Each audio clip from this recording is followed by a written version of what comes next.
Time for a little bit of Weird West. That's what I'm talking about. So, here's the new book from Canuck Games, or at least at the time of the recording, this is the newest book that they've released. It is High Noon at Midnight, and it is their genre book, also known as the White Book, for the Weird West genre. I was a little mixed at this, at least at first. When they did the backer kit, Knights of Dust and Neon, it was for this Weird West book, the genre book for Cyberpunk, and of course the other books that they've got going on that is companion, like another setting book and stuff like that. Now, High Noon at Midnight, out of the two books, this was the one I wasn't looking forward to as much. Now, don't get me wrong, I love Westerns, you know, mixing in Weird West stuff with occult, like the undead or aliens or things like that. That sounds really dope, but I wasn't sure what they were going to do with such a like hyper focused and specific genre that they haven't kind of already covered in a lot of other books. So I was like, High Noon at Midnight. I don't know. It sounds interesting, but I don't think it's going to be as big of a deal for me. Well, Canuck Games keeps surprising us with the sheer amount of amazing stuff they keep cramming into these books. It is dangerous how much stuff they're putting into their books, because we, as their consumers, are going to start expecting this level of stuff, this level of goodness, because I was pleasantly surprised. Now, it looks like Bruce Cordell was the lead on this one. As usual, a lot of the other members of the team touch upon it, but let's just get into it. I'm going to show you. I'm not going to spend equal amounts in every part of this book. I'm going to spend most of the amount of time on the actual like hard mechanical stuff, and we're going to flip through the rest of it, because if you want the details, like the nitty gritty, to find out exactly what's in it, you gotta go get the damn book yourself. You can get it on, I believe it's now on drive-thru as well. You can definitely get it on the Canuck Games website themselves, their own storefront. I believe it is also now dropped on drive-thru RPG. It is so good, and so many of the options in this I could see being easily either directly brought over to other settings like modern or fantasy or anything like that, but there's also a number that can be brought over with, I'd say, just a small number of tweaks. As is true with anything with Cypher, it's almost like a big pile of Lego. I mean, you can mix and match and fit it into different settings, and this is this is worth it. It's so good. Let's get into High Noon at Midnight, the book that I should have been more excited for and wasn't, and that was to my detriment, because it is really good, and I gotta say so. Now, of course, you can see right off the bat, like the art, of course. Canuck Games gets some dramatically good artists. There's art credits in here, and of course, then you're going to get specific art credits on a lot of the pictures and stuff as well. I'm showing this in a review good faith capacity for showing this book and the art in it as we go. Once again, all rights reserved and copyrighted and all of that good shit with Canuck Games and the respective artists within them. So please be good with that. Now, as you can see from the table of contents, you basically, you have around 220 pages of chef's kiss. Oh, it's so good. Oh my gosh. Okay, let's get into it. So we got our little introduction thing. You can read that if you want to get into it. Then we start getting into references for world building, things you might want to like take a look at, other sources of media, various like movies, TV shows, books, stuff like that, as well as sort of a breakdown of how the book works.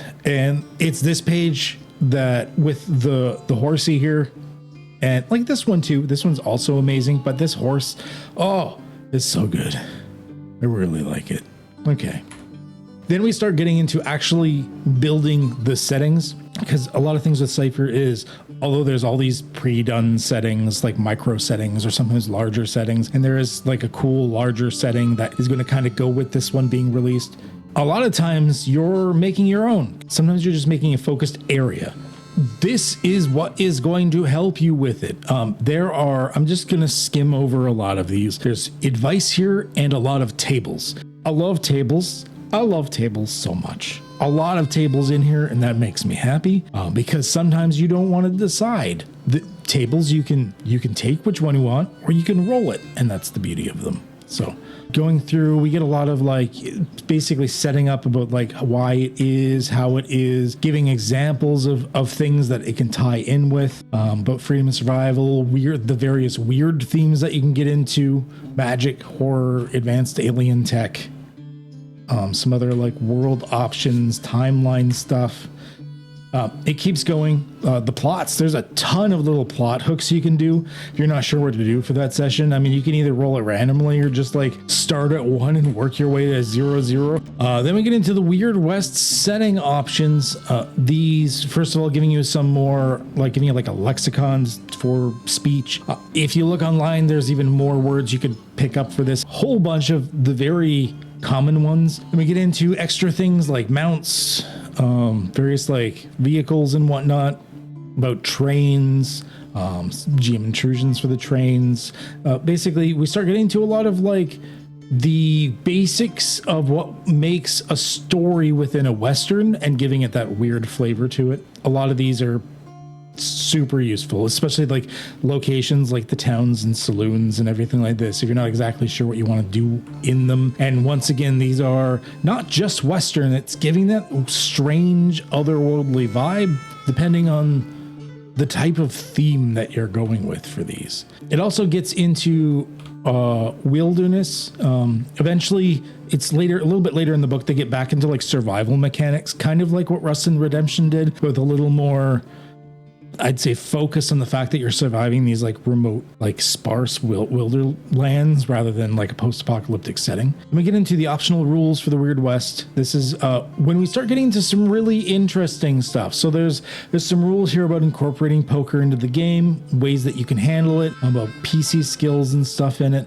The Hands of Fate is a really cool thing where you're giving them these fate cards at the beginning of each day or beginning of each story segment, however you want to do it. And depending on the combination that they can do with the Hands of Fate and those fate cards, they can get some benefits out of it, and it adds this other level of this gambling randomness to the game itself that I think is really thematically great. If I do a Weird West game, I can't see me not using this. I think it's a really neat little extra that you can, it really gives that flavor of like you're always kind of playing cards, even though it's part of an RPG campaign, which I think is really neat. I like that. Using D20s for decks. Curses, of course, would be a big deal for this type of thing. So we're going to get in. And this is where it gets into the survival mechanics I was talking about. It's got some differences in the Rust and Redemption ones. It's definitely light in a lot of ways, but it's worth it.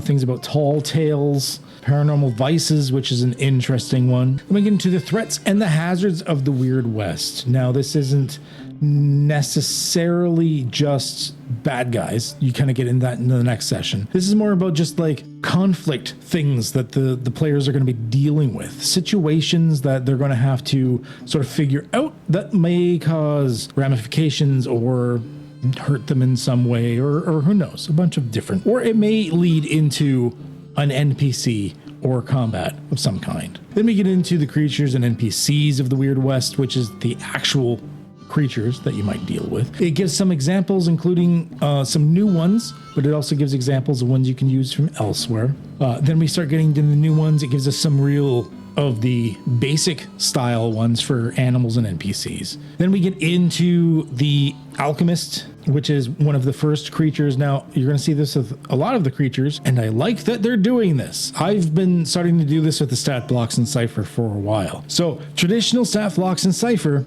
I've always kind of hated that combat was just paragraphs. It was just like a little story about the things they could do, which is a nightmare to use if you're a GM.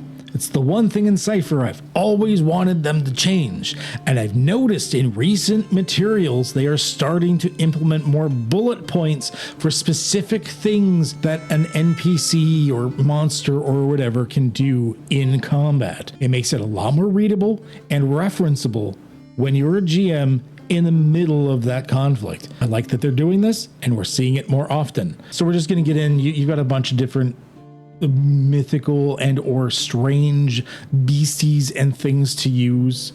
Gotta get your gunfighters in there. Then we start getting into the various types of undead, which you're going to be seeing a lot of this. I would say for Weird West, yes, you could be using anything. You could be using alien tech, do like Cowboys versus Aliens or something. But I feel like the undead, the ghosties, the necrotic gunslinger, like these types of things, I feel like that's probably one of the bigger hallmarks. So seeing a lot of those, really cool. Love the art for the tomb drift. That's really awesome. Now we get into the spot where we're going to spend a little bit more time on, and that is the player character options. First of all, it gives you some suggested type and flavor combos for the different types of like roles or like classes that you would be playing, along with some suggested descriptors on how you would use them. Now, of course, we've got some new ones. The Forgeborn is, I can see being useful not just in a Weird West campaign, but if you were to recreate something like, say, Eberron, or like in one of those settings where there's like artificial mechanical life form, this one could be very usable in any of those, easily repurposed. And of course, things like Grizzled and Laconic, Slick, Trailblazing, like those are all ones that can be in any campaign. Risen is another good one I can see in. It would have to have some fantasy elements, but I could see it in numerous different campaigns. So I like the fact that like these ones, Trigger Happy, Unforgiving, Wily, nothing mystical per se. You can really put these in any campaign. So as much as they are flavorful and really work well within this genre, I love the fact that many of them are just easy enough to fit into most other genres that you can really transplant them as you need. Then we get into the foci. Once again, a lot of these I really like Blaze's Path. You could put in pretty much any campaign if you really wanted to. There's nothing that's overtly too supernatural about it until you get to Step Across Time. But even then, if you try hard enough, I feel like you could either choose a different ability or sort of like re-flavor it. Collects bounties is just straight up easy enough to put in anything. There's a lot of reprint abilities from the CSR anyways, so it's very, very open, very easy to connect with. Gambles it all away. I believe there's another gambling foci. I think it was from Path of the Planebreaker. This one's, I believe, a bit different, and so far from what I've seen, it can also fit in pretty much any campaign, so extra kudos for that one. Hits a Saloon, also another one that can fit in pretty much any campaign. It is what you think it is. You are going to drink and fight and drink and fight and drink and fight again. To quote a certain band, if you guess who it is, say it down below, and bonus points for you. Rides Like the Wind. I like the fact that there is a mount-based one. This is, once again, something you could easily put into another campaign if you're in a fantasy thing and you want some sort of fantasy mounts. One, there's listings for fantasy mounts in here. And two, you've got Rides Like the Wind to be that, cavalier, or maybe a paladin focused in your mount, or however you want to flavor it. Some stuff that's kind of supernaturalist as you get to the higher tiers, but honestly, once again, you try hard enough, you could probably reflavor it into a more mundane happenstance. Spits Fire and Lead. This one is a little more on the supernatural side, so you're not going to be able to fit it into every campaign. But I was very happy to see that they switched things up to break the mold a little bit, because there are already several gunslinging style foci out there. I'm trying to remember all of them. There's License to Carry. There's at least like 3 different ones focusing on just being like a gunslinger already, having guns. I was worried what they were going to do in High Noon at Midnight. I'm like, they got to have a gunslinger of some kind. What are they going to do? Because they already have some pretty good gunslinger foci out there. Well, they leaned into the weird part of the Weird West for this particular gunslinger with Spits Fire and Lead, where it's kind of, you've kind of got this almost like a like this demon gun ability or whatever, as you're getting your blazing bullets, your Forgeborn bullets, your hot shot. You're starting to get some effects for it that I think is really nice and made it stand out from the other gun-based foci. So you could have this one along the other ones with like another player has it or something, and it would work perfectly fine. You'd stand out on your own and you wouldn't feel like you're treading on each other's boots too much. I really like it. I think it was very well done. Strikes Like a Rattler is a very interesting one to me. I was expecting if they did something like this, it was going to be just in the drinking one, and there was like a KO thing with the bottle in the drinking one. But I thought it was just going to be like a straight up just like pugilist and nothing more. But they went with a little bit more interesting weirdness with this. It's almost less like just straight up like pugilist and more like mystical D&D monk meets bar brawler. So I really like the way this is. I like the fact that it stands out and it fits into a Weird West flavor. I really like that. I think it's a very good choice and I am very glad to see it. Next we have the currency and equipment of the Weird West. This is when we get in. So it starts out with the standard. It's just flavoring the standard Cypher system rulebook stuff for like your various categories and how it works, and sort of reiterates things about barter, introduces what you could do for golds and how it would work there. A lot of it is just a rehashing of the stock like rules for currency, but since rules are meant to adapt to the campaign, I'm glad that they gave you some ideas on how to specialize it for the Weird West. We get into what it would be for ammunition if you decide to use ammunition for your game. I know not everybody does. Things like script and private tokens, and then it starts getting to actual lists of like items by the category. Cypher, as you probably know if you're watching this, isn't a really big equipment heavy game. Usually you've got a few fun things on your character sheet and like any weapons or armor or whatever, and it's kind of it.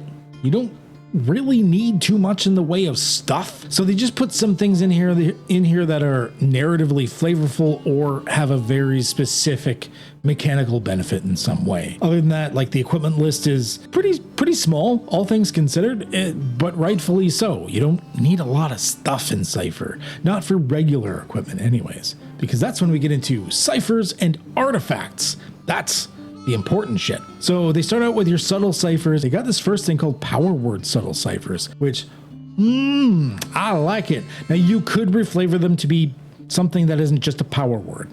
It could just be like any cipher, it just works, blah, blah, blah, blah, blah. But the little extra things about these power words and transcribing them and talking them gives you almost a little bit of that Skyrim vibe. I really like them, and I personally, I would like to keep, when I use them, I would probably keep them as power words. If anything, I think there's other subtle ciphers I would probably turn into the power words.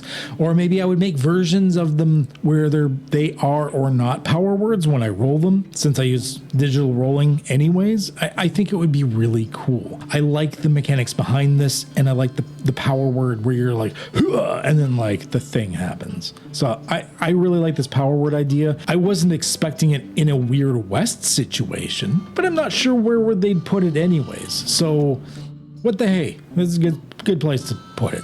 Manifest ciphers, you get your alchemical ciphers, and then they get it into rounds and slugs and stuff for like firearms. Now you could easily sort of rework these to be for non-firearms if you wanted to use them in like a fantasy campaign or something, but I think these are absolutely amazing. It gives you a lot of like ammunition options and everything, which would be great, not just for the Weird West, although of course it's almost vital for the Weird West. I am so glad they put this in here.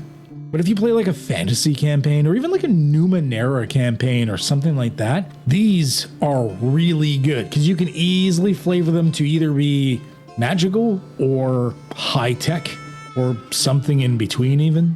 I really like these. I can see me using these in a lot of campaigns, and there's quite a few to choose from. They didn't skimp out on how many they were giving you. Then we get into the bread and butter of artifacts, which we all know and love. Lots of different artifacts to do. I'm going to be using so many of these in so many different campaigns, not just Weird West. Once again, so much of this book, just like all of the white books, so much of it is useful in more than just the genre it's written for. Like in some of the books, like the other books I have with like Rust and Redemption, or like any of the other white books I have, a lot of times you can really fit them into multiple genres and cross. Like, it's just what I love about Cypher. It's like a big old box of Lego. You can just mix and match and fit them how you want, and that's just perfect. Then we get into the settings.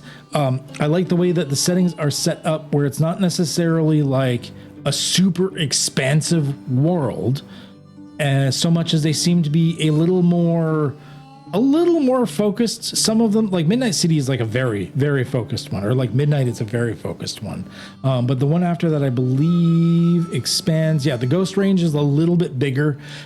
Takes place in more of like a large like valley range and stuff. Sure, the Outer Range. It's a little bit bigger, but it's still not like an entire world bigger. I like the fact that they are small enough that you could string them together, or run them solo, or run them as part of another setting. Like, despite this being its own setting, having its own thing, if I wanted to bring this Ghost Range into somewhere on the map on like Eberron or something, because there's trains and magical trains and weird firearms and stuff like that, I could mix and match those with very little tweaking needed, which I think is amazing. So I like the fact that these are fairly focused as far as where they are and what they do. Then we get finally into the adventures, and if you know me, I'm not going to read the adventures.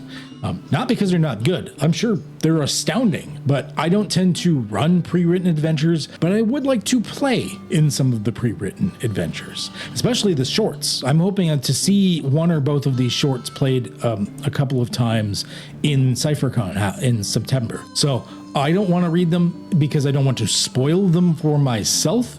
But I do suggest, if you want to run them, hopefully I can urge some of you to run them on CypherCon, then I could maybe play in some of them. So I'm not going to read them. If anything, that's something you should read through when you buy the book, and you should probably buy the book. And then it just goes all the way until it gets to the index. So that is when we get back. We are done. That is high noon at midnight. I think it is an astounding book. I think it is definitely worth a pickup. It's hard to rate the white books against each other because they just keep getting better. Book after book, they are just fine-tuning them and adding more and more. It's almost dangerous how much they keep adding more and more every book. I wasn't expecting, I knew I was gonna like it because I like Westerns, but I wasn't expecting to like it and get as much out of this as I did. There's a lot jam-packed in here that is good, not only for a Weird West, like hyper-specific campaign, but in a lot of different genres, whether you're doing fantasy or a Numenera game, or pulling from an existing like steampunk setting, or any other numerous things, maybe it's like time travel shenanigans. Who knows? I can see High Noon at Midnight being used for a lot of different stuff, and I am very much for it. So that is, I'm giving it like 15 thumbs up. I don't know what that means. It's like, I should start rating this in more Canuck terms. I will give this 9 brewskis out of 10. 9 emptied brewskis out of 10. Like you drink, the drinking ones are good. I'm gonna have to figure out that scale. We're gonna go 9 brewskis out of 10. We'll see what that means. That is my recommendation. It is amazing, and I do suggest for you to pick it up, even if you're not specifically running the genre. If you're running fantasy, steampunk, Numenera, something like that, it's still worth it. You can even mix and match this with some alien tech and do like a Firefly Serenity type of thing. That's all for me. Definitely go check it out on their store, or I believe it is also on their Drive-Thru RPG now as well, if that is your preferred thing. I like going to their store personally, but that's just me. I believe that's all I got for you. So as always, stay healthy, stay safe, and have a good one. Okay?